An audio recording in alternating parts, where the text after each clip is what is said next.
Good evening, ladies and gentlemen. I'm sorry I'm a little bit tardy. IT issues, and I'm not IT compliant. However, welcome. Good evening. Good evening, ladies and gentlemen. I'm sorry I'm a little late. A little bit of IT problems. That being said, good evening, good day. Welcome to the Black Belt of Academy of Surgical Skills. My name is David O'Regan. I'm a cardiac surgeon in Yorkshire in the United Kingdom, and I'm the director of the Faculty of Surgical Trainers for the Royal College of Surgeons of Edinburgh. Now, we teach the very basics of surgical skills, and I was reflecting this is akin to teaching the basic katas in karate. And when one's going through those katas, I often think, well, what's this got to do with real life situations? And part of karate is bunkai, taking these movements and techniques into real life situations. So we have covered knife skills, scissor skills, forceps skills, and stitching skills to date, as well as assisting.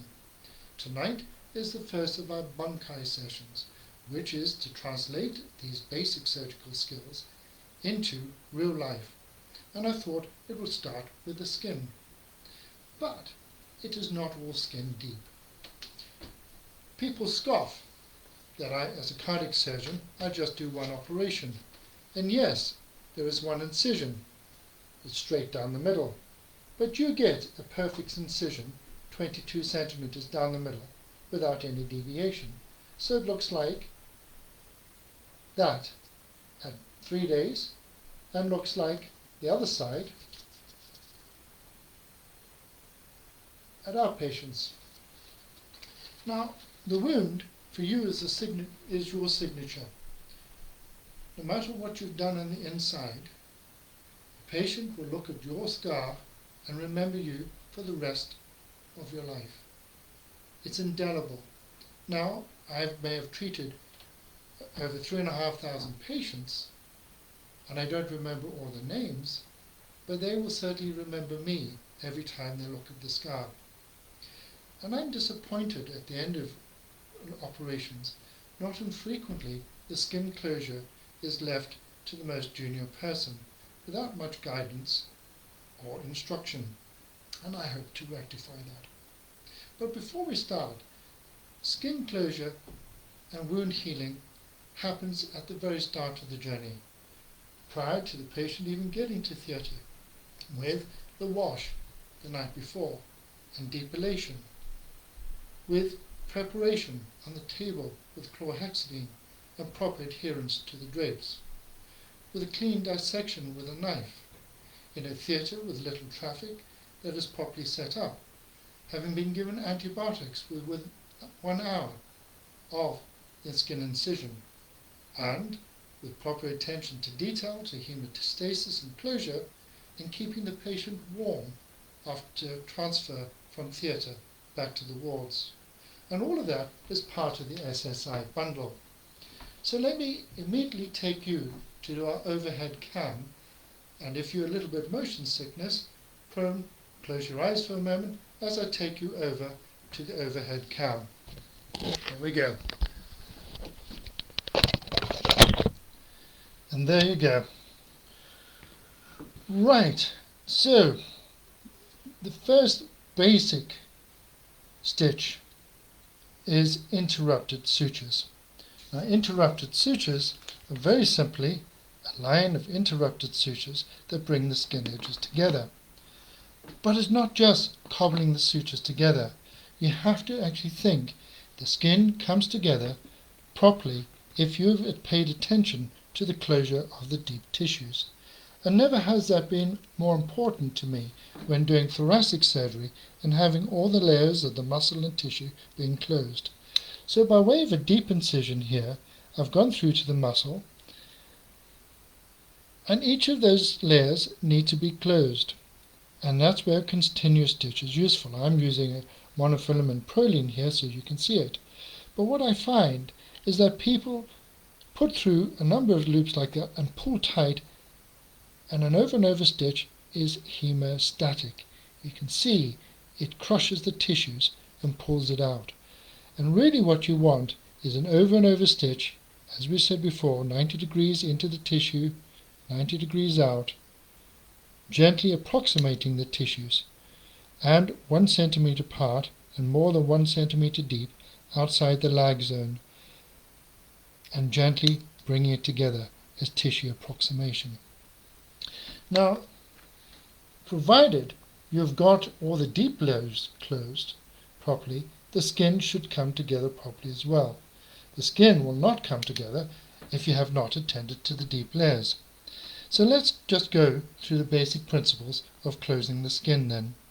What I've done here is made an incision and used a Sharpie pen to highlight the edges, because it's those edges that I do not want to see in my closure, as you see here. If I'm seeing any overlaps or seeing any edges, then I haven't done it properly. And the best thing to use to doing this is not to hand tie knots as we did last week, is to tie with an instrument. So we're going to put together a number of principles as we closed. Remember, we're holding the needle properly. We line the needle across where we want to stitch at 90 degrees.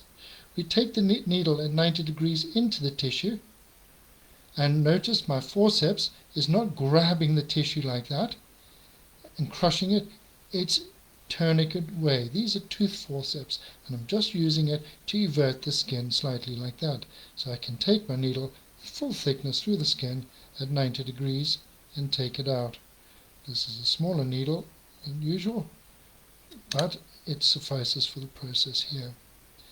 And then you've got to make sure you come 90 degrees out the other side, immediately opposite. Okay, so there's no, and I'm slightly off there I think, but there is no deviation. You pull the suture through so the one side is very short, and that'll make it easier to instrument tie. Then very simply take the thread around the needle holder twice, like that, pick up that end, hold it steady, and take it down flat. You can see that's a flat knot, or the Edinburgh knot as I was showing last week. Once it's flat, lock it in position and it will not come undone. And now you can throw your other throws, like that. And it's 4 or 5 throws for monofilament. I am disappointed that I haven't got it perfectly at 90 degrees across. And that's what you need to do, is make sure it's 90 degrees across. So let's do that again. And by going in at 90 degrees and everting the edge, as I'm doing here, and coming out at 90 degrees, the idea is that the skin edges are slightly everted. And the two edges sit together, and if you look at it in a tangential point of view, there's a slight rise, like a sleeping policeman on a road. So that's better across the side. And each time you're doing these things, you should actually be chastising yourself if you've got it correct or not correct. And that's the important thing about attending to the basics. So the 2 throws over the instrument, pull it down flat, like that, pull it off to the side, I've locked it, and holding it in position, and taking it down. Now, the great thing about interrupted sutures is if there's any ooze or leak from the wound, and hopefully you won't have any ooze or leak from the wound, you can simply take out 1 or 2 sutures, evenly spaced all the way along. Remembering that the flexor surfaces heal a lot quicker than the extensor surfaces, and therefore there's a difference of 2 or 3 days depending on the thickness of the skin. But usually these interrupted sutures can come out between 5 to 7 days, depending on the age, the skin, and whether it's flexor or extensor surfaces. So simply take it in and out of the skin, 90 degrees, take it through, and again, here we go. Short end for instrument tie, 2 throws around your instrument, pick up the short end, take it over the top, flat, lock it in place, and then throw the other knots. Right. How long do you cut it? Well, I would cut it slightly shorter than the distance between each of the sutures, such that you can pick it up easily, but also you're not tripping over yourself as you're putting in the sutures. Now, interrupted sutures are extremely useful when coming to irregular wounds, or wounds that are taking a deviant course, usually through trauma. And if you've got a wound that is irregular, it's important to match up the two edges, and here, in matching up the two edges, you can put interrupted sutures in at those points and then work from each side towards the center. And that way you get perfect alignment. I've had a lot of fun over the years restoring tattoos on chests of people, and to get the perfect alignment, before I put in my subcuticular stitch we'll move on to, I put in interrupted. So for irregular sutures and alignment, use your interrupted suture to get those aligned and then work from each side. And you see we'll do that here. We'll get it aligned. And I should really do it. There you go. And Z, 2 throws over the instrument and take it flat. Lock it off to the side and take it down. Now, if you take your needle in and out of the tissue properly at 90 degrees, it will naturally evert. But sometimes the skin edges don't evert very nicely. And really what you want to do then is try a vertical mattress suture. Come further out from the edges with your first stitch, and then you come back through the very edge of the wound and thereby evert it. And you can see there this stitch, by doing this, is naturally everting the wound. But all mattress sutures, by definition, are going to be potentially hemostatic and could, if you use them all over the wound, could interrupt the blood supply, because between the edge and that there, the tissue is being compressed. It does take time and it does take practice, and it is important to pay attention to the edges and putting your sutures in. Now, if there's a space in the deep tissues, please do not use an over and over stitch through fat, because all that will do is just squeeze all the fat out the edge of the sutures and create necrosis. If there is a gap between the skin and the deep tissues, I would recommend putting in a drain. And this was part and parcel of a tissue care bundle I put together back in 2009, and that is 3,287 patients. This is my tissue care bundle, back to basics, and it's now flat. And if I compare for the past 7 years, my wound problems compared to others, this is all wound problems, not just infection, my median's 0.33 compared to 1.28. And all that has been doing is attending to the very basics of tissue handling and minimizing diathermy. One of the important things you can do with reduction of wound infection and to help wound healing is to minimize diathermy, and your electric cautery is specific to vessels only. I do not encourage the use of an electric cautery knife because everything is left smoking. The dressing, all wounds can do with a little bit of a dressing for 2 reasons. One, wounds heal very well in a humidified atmosphere of about 30% underneath the dressing. 2, itching is the mildest form of pain, and unconsciously during the night patients would scratch their wounds,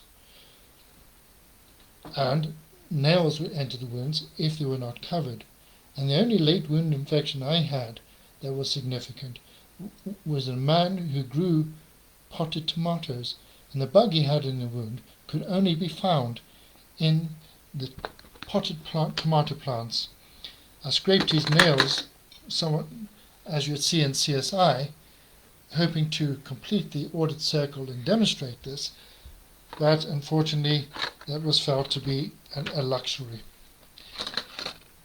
But itching is the mildest form of pain, and because I don't use diathermy to cut the skin and use the knife only all the way to the sternum, the thermal injury is less. Therefore I argue the diathermy is not causing necrosis of the tissue.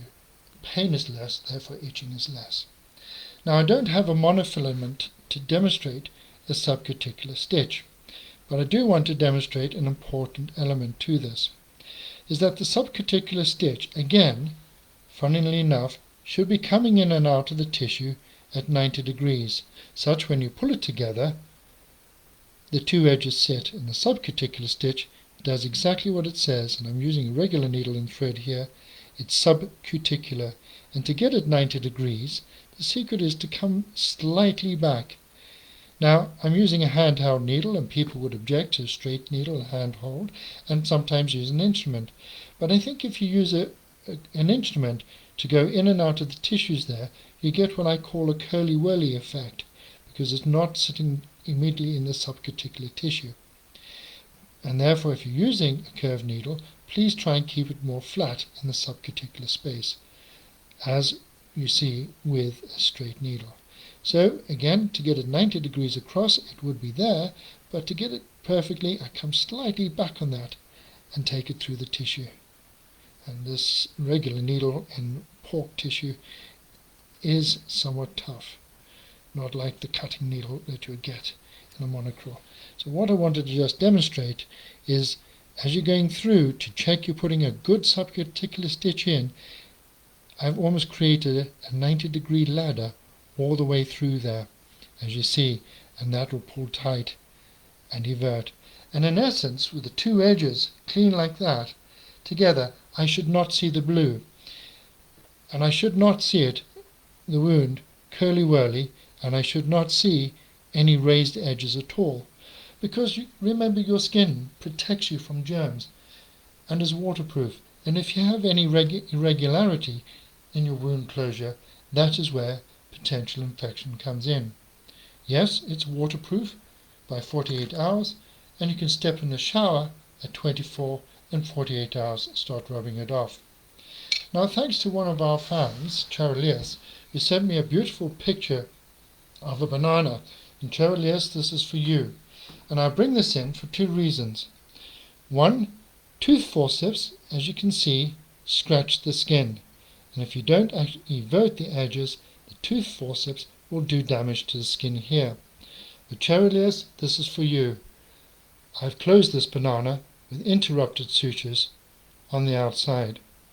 And demonstrated here, pore closure with overlapping banana, a bit like the blue edges. And I also wanted to just show you something by cutting some of these sutures and removing them, because if you leave the sutures in too long, the sutures themselves would cause problems, and that's where you get the ladder mark. And this hasn't quite shown up here, but you can see the damage with suture marks and sutures. There you go, Charlies, that's for you. And the important thing with all these things is to look at it from the inside.